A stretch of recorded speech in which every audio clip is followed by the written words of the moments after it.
Bismillah, alhamdulillah, wa salatu wa salamu ala rasulillah, amma ba'da. Assalamu alaikum wa rahmatullahi wa barakatuh, hurmatly dostlar. Sabaqtары Сулантау жин жана шайтандар аламы, өтүлүүчү маселе жиндерден корголуучу, тосулуучу себептер, жолдор. Ошол маселеде чоң зикир маселесин бүткөнбүз. Бүгүнкү күндөн баштап Куран окуу, ошол Куран окуу менен шайтандардан тосулуу, шайтандардан кантип коргонобуз, ошол Курандын ордун тууралуу баян жүргүзүп баштайбыз. Негизи Куран бул эмне? Бул Аллах Тааланын сөзү албетте. Жана бул мусулмандын коргонунун эң жакшы коргону болуп эсептелет. Бул Аллахтын китеби. Жана бул китепте бизге чейинки нерселер кабар берилген, жана бизден кийинки нерселер. Жана ортосунда ушул Куран менен өкүм жүргүзүү тууралуу кабар берилген. Жана бул Куран жакшы менен жаманды айырмаланта турган нерсе. Бул бир тамаша эмес, тамаша китеп эмес эч убакта. Кимде ким ушул Куранды текеберчиликтен таштай турган болсо, Аллах Таала аны жок кылып кыйратат албетте. Жана кимде ким Курандан бөлөк нерседе түз жолду издей турган болсо, анда Аллах Таала аны адаштырат албетте. Куран бул Аллах Тааланын үзүлбөгөн бекем жебеси. Жана бул түз жол, орто жол, сыратул мустаким. Жана аалымдар бул Куранга тойбойт.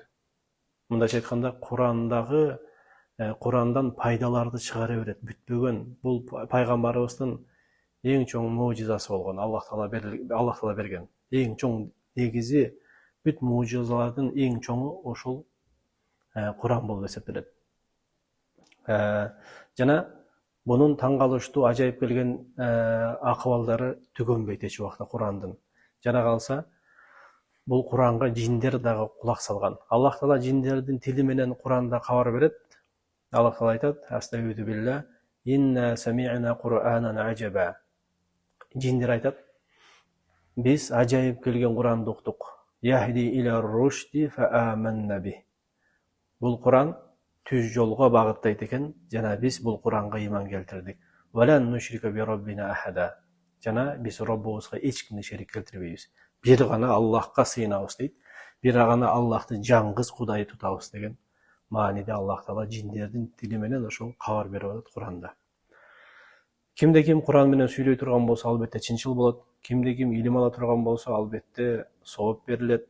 Кимде ким Куран менен өкүм жүргүзө турган болсо, албетте адилеттүү болот. Кимде ким Куранга чакыра турган болсо, түз жолго, сыратул мустакимге салынат албетте. Жана шайтан жана анын тайпасына туруштук берип, ошолорго каршы күч көрсөтө турган эң улук нерсе бул Куран болуп эсептелет. Бул нерсе пайгамбарыбыздын тили менен хадисте кабар берилген. Абу Хурайра радыйаллаху анхудан имам Тирмизи, имам Дарими риваят кылган хадисте, Сунан Даримиде пайгамбарыбыз саллаллаху алейхи вассалам айтат: "Кайсы үйдө Куран окула турган болсо, ошол үй тургундарына келем болуп берет." Ошол үйдө жашаган тургундар көкүрөктөрү келем болуп кысылуу таппайт деген сөз. Кыжалат, кайгы болбойт бул үйдө. Жана бул үйгө периштелер келет. Кайсы үйдө Куран окула турган болсо, Куран угула турган болсо, коюла турган болсо, периштелер келет, ушул жерге чогулат. Жана шайтандар качат дейт. Жана ушул жерде, ушул үйдө жакшылык көп болот дейт. Ал эми кайсы үйдө Куран окулбай турган болсо, анда бул үй тургундарга таар болот дейт. Куран окулбаган үйгө эгер кире турган болсоң, албетте көкүрөгүң кысылат. Бир мүрзө сымал болот. Мындайча айтканда, руху жок адамдай болот. Ушул үйдө рух жок. Ошон үчүн Куран дайыма коюлуш керек, дайыма угулуш керек. Жана ушул үйдөн периштелер качат дейт. Жана шайтандар ушул үйгө чогулат дейт. Жана ушул үйдө жакшылык аз болот дейт. Демек, шайтандарды кубалай турган, шайтандардан тосула турган себептерден бул Куран окуу болуп эсептелет. Жана ошол Куран менен шайтандардын зыянынан тосулуунун бирден бир чоң себептеринен Куранды үн чыгарып окуу, үнүңдү чыгарып. Хадисте келгендей, Абу Катада радиаллаху анхудан келген хадисте имам Тирмизи риваят кылат. Абу Катада айтат, пайгамбарыбыз бир күнү түндө ишке чыгып, Абу Бакырдыкына барат дейт. Барганда Абу Бакыр намаз окуп аткан болот дейт, жана үнүн акырын чыгарып окуп аткан болот дейт. Андан өтүп Умардыкына барат, Умардыкына барса, ал да намаз окуп аткан болот, бирок үнүн өтө катуу чыгарып окуп аткан болот. Анан экөө бүткөндөн кийин пайгамбарыбыздын астына келгенде, пайгамбарыбыз саллаллаху алейхи вассалам айтат, Абу Бакырга, Абу Бакыр, мен сенин үйүңөн өтүп бараткан намаз окуп атыптырсың, бирок үнүңдү акырын чыгарып окуп атыптырсың дейт. Ошондо Абу Бакыр айткан экен, мен кайрылып аткан зат мени угат, кандай окусам дагы дейт. Мындайча айтканда, үнүмдү акырын окусам дагы Аллах мени угат деген маанинде айтып атат. Ошондо Умарга пайгамбарыбыз айтат, сениникине барсам, сен үнүңдү катуу чыгарып окуп аткан экенсиң дегенде, Умар айткан экен, бир аз уйкуга кеткендерге эскертүү болуп, менин үнүмдү угуп туруш үчүн дейт, жана шайтанды качырыш үчүн дейт Умар. Ошондо пайгамбарыбыз айткан экен, Абу Бакырга, сен бир аз үнүңдү чыгар деген экен. Баягы бир аз уйкуга кеткендер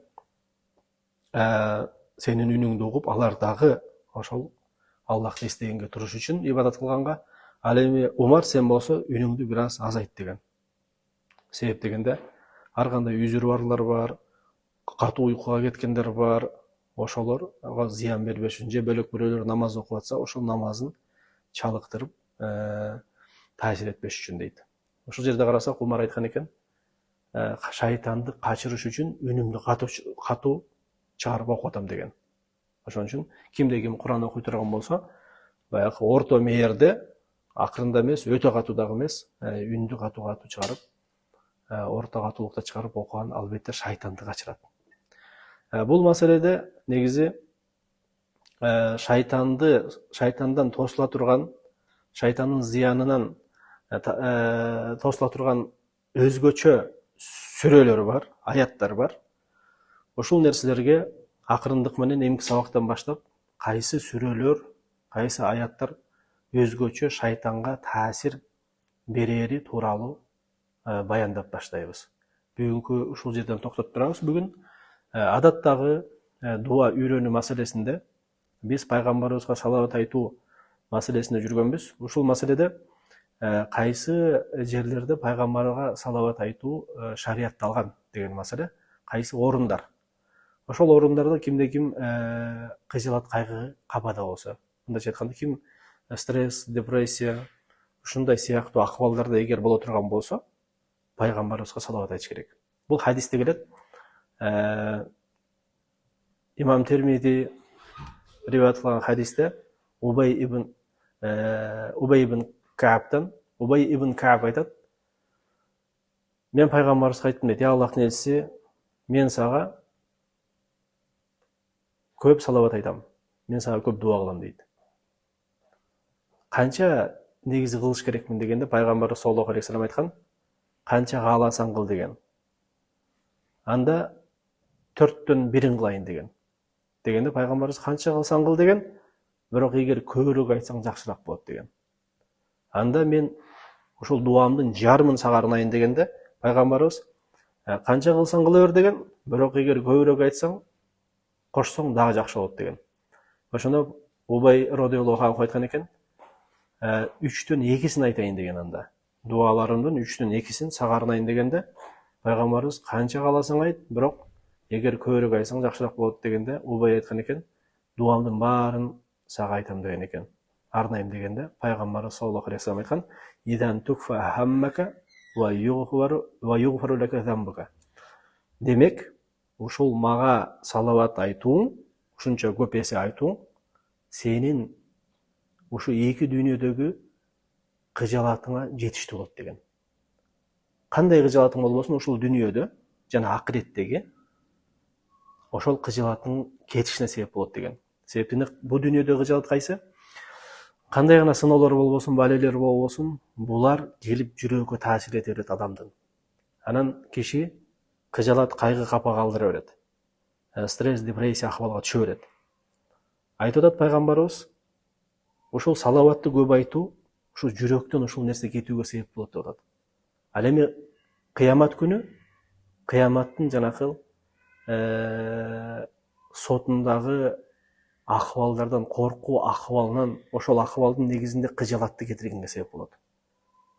Андан кийин айтат пайгамбарыбыз, жана сенин күнөөлөрүңдүн кечирилишине себеп болот дейт. Ушул салатты көп айтуу. Мындайча айтканда күнөөнүн кечирилиши ошо кыямат күндөгү кыжалаттын кетишине себеп болот. Күнөөлөрдүн кечирилиши. Демек, кимде ким ушул жүрөгүндөгү кайгы капа, кыжалаттан арылам дей турган болсо, бүгүнкү тил менен айтканда стресс, депрессия, апатия, ушуга окшогон нерселерден эгер арылам дей турган болсо, анда көбүрөөк пайгамбарыбызга салават айтсын. Саны жок. Сан менен чектелген эмес. Күн менен да чектелген эмес. Күнүгө айтса болот, өзгөчө ушул жума күнү өзгөчө көп айтыш керек. Себептен жума күнү көп айтууга бөлөк далилдер келген хадистерде. Баарыбыз пайгамбарыбызга көп салават айталы.